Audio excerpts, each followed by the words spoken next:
Thank you, Mr. Speaker. An emotional moment for me today, standing here addressing the House that both my grandparents, my parents, my brother have been a part of. I bow my head before Almighty Allah.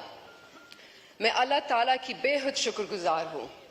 मैं अपनी party के chairman Bilawal Bhutto Zardari, president Asif Ali Zardari और party की senior दीगर कायदीन को शुक्रिया अदा करना चाहती हूँ. खास तौर पर नवाब शकी अवाम और पीपल्स पार्टी की वर्कर्स की शुक्रगुजार हूँ जिन्होंने मुझे नुमाइंदगी का मौका दिया. Mr. Speaker, today we find ourselves in yet another challenging situation, as this year the government presents its budget at a time when the country is facing unprecedented unemployment, inflation, poverty, climate change and other catastrophes. We all, as citizens of this fine country, had hopes and aspirations for this budget. We envisioned a budget, Mr. Speaker, that had at its core the needs of the people of Pakistan. A budget prioritizing the welfare of our farmers, our labourers, our working class. A budget that did not seek to benefit large corporations at the expense of the most vulnerable in our society.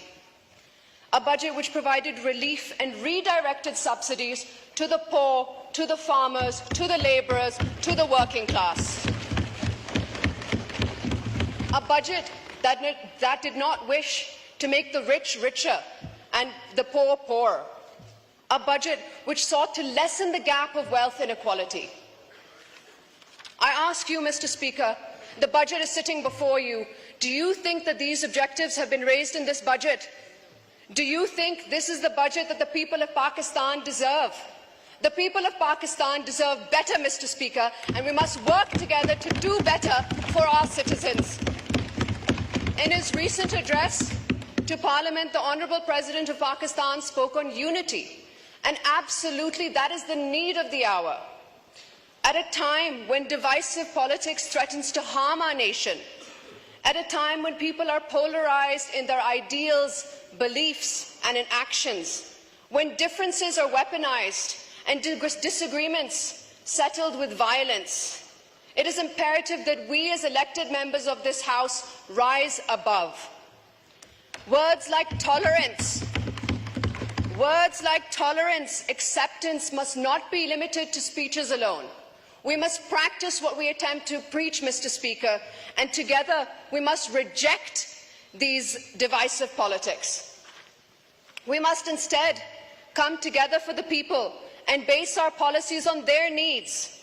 Together we have to find a way to give relief to the people who are suffering 15 hours a day without electricity in this sweltering heat.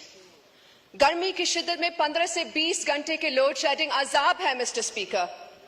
We must find ways to help the farmer who nurtures his crop only to lose it in the floods, who can't find a buyer even when he does have a harvest.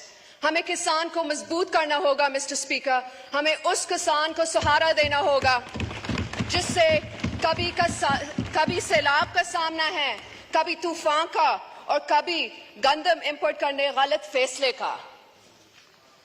We must find ways to help the blue-collar workers who have no job security. We must find ways to develop our human capital. We must find ways to provide relief directly to the poorest of the poor of this country. Only then, Mr. Speaker, will we be doing justice to the work for which we have been elected for. I hope, Mr. Speaker, that we are able to see a new age in politics. I hope for a new beginning, one that allows us to work together for the prosperity and progress of our country and its citizens. Thank you, Mr. Speaker.